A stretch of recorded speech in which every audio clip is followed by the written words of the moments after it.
Bleak blog, stardate 1st of September 2009. Fred Marr and his orphaned gannet chicks. If you stand on the beach at North Berwick and look out to sea, you see a little island and it looks like it's covered in snow, but it's actually covered in gannets.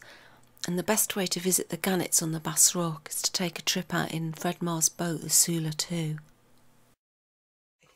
So, I can remember when we came to North Berwick as kids, and we always took the Sula 2 boat out to the Bass Rock, which was brilliant. It's this bloke, Fred Marr, who had this boat, Sula 2, and we used to, like a wooden boat, and we'd go out to the Bass Rock, and it was always brilliant.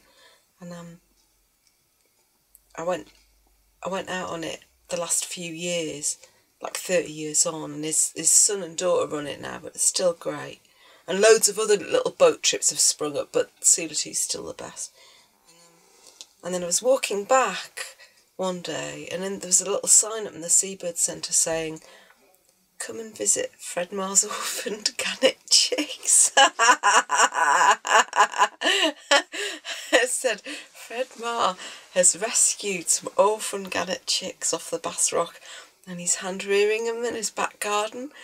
And I just had this image of Fred Marr with his big beard and his sou'wester cradling these little fluffy cheeping things and possibly administering a milky drink. And I thought, oh, I'd like to see that.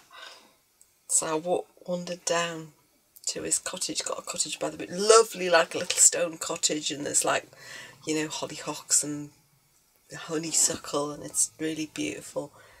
And the first thing I realised something was wrong was, I don't know, 3 or 4 metres away from the back garden, and I was just thinking, there's something wrong with the air in Fred Marr's back garden, because it seemed to be moving.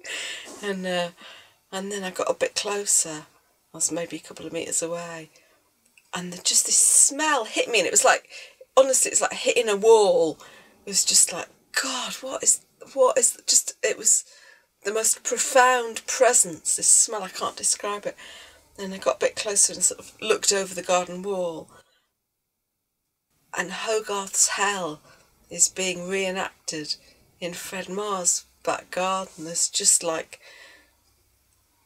a sea of blue bottles, and these creatures are like pterodactyls, very staggering, reeking, massive squawking birds, and there's just blood and shit and feathers and this awful smell.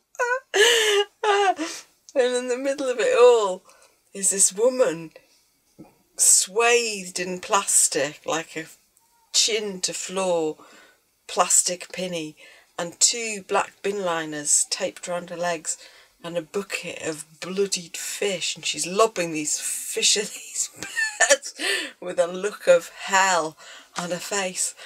And I said, "Oh, you know, you all right, Mrs. Marr?" And she goes, "Bloody Fred." She said, "40 years he's been bringing these buggers home, and I'm fed up of it." She goes, "And my mum's fed up of it." And all. And this very, very old, frail woman in the doorway, also with 2 bin liners taped around her legs. Fred Marr and his orphaned gannet